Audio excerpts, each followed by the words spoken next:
So when I started in the retirement plan consulting business, I was following around the Grateful Dead, and Jerry Garcia was the front man. And the messaging around 401k plans was, what is a stock, what is a bond, tax deferral, pre-tax, company match, yada, yada, yada. 25 years later, the Dead has changed quite a bit. I'm following them around still. They're called Dead and Company, and John Mayer is the front man. Unfortunately, what has not changed is the messaging around retirement plans. The same stuff. I bet I got to laugh there. My last musical reference is going to be Pink. I have a huge crush on her, and it's okay because my wife does too. But we love her music, and she's going to lead our discussion today. And the discussion is, what about us? What about all the broken happy ever afters? And what about all the plans that ended in disaster? So all around corporate America, there are quarterly meetings being held by committees with people in executive leadership positions in HR and finance and consultants like me. And they're spending in quarterly meetings an hour and a half to 2 hours talking about the funds and the fees in their 401k plans. This is meaningful conversation because it's part of their fiduciary responsibility. However, it's not moving the needle. Unfortunately, participants right now are on pace to save about $220,000 for retirement.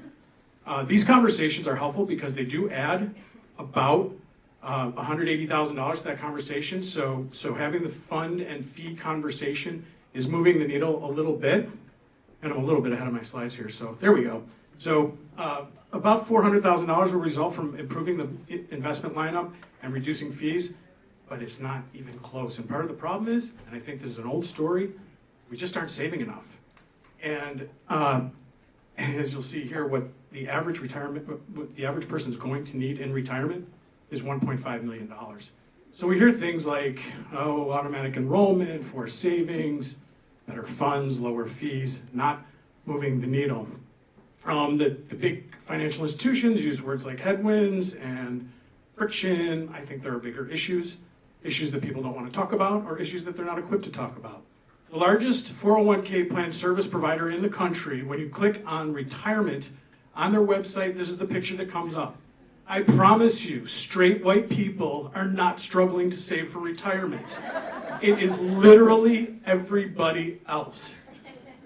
Engagement. Right off the bat, we have a problem here. So this is the picture of the happy couple in retirement. There are some cultures out there that look at this and say, where's the rest of their family? Where are their children? Again, boom, problem with engagement. While we're on the topic of engagement, so let's dig deeper. So I need to prove this a little bit. So I had a client call me up and say, hey, we want to put in a student loan repayment plan. And I was like, oh, not this again. Actually, they said, we did our homework and we found out that it was that people of color were overburdened by student loans more than others. Because they were overburdened by student loans, they weren't contributing at the same levels to the 401k plan as others. And because of that, they weren't getting the benefit of the match. That was a D&I problem with their 401k plan.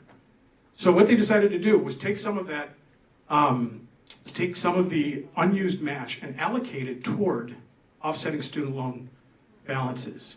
And then having a conversation about how important it is to save for retirement as well. On the topic of engagement, I hear about corporate social responsibility. Thank you, millennials, for making that important to everyone. A newsflash, we all care about corporate social responsibility. All colors, all ages. And guess what? You can actually put investments in your 401k plan that invest in companies that are socially responsible. Imagine being able to tell a new hire candidate, this is how seriously we take corporate social responsibility.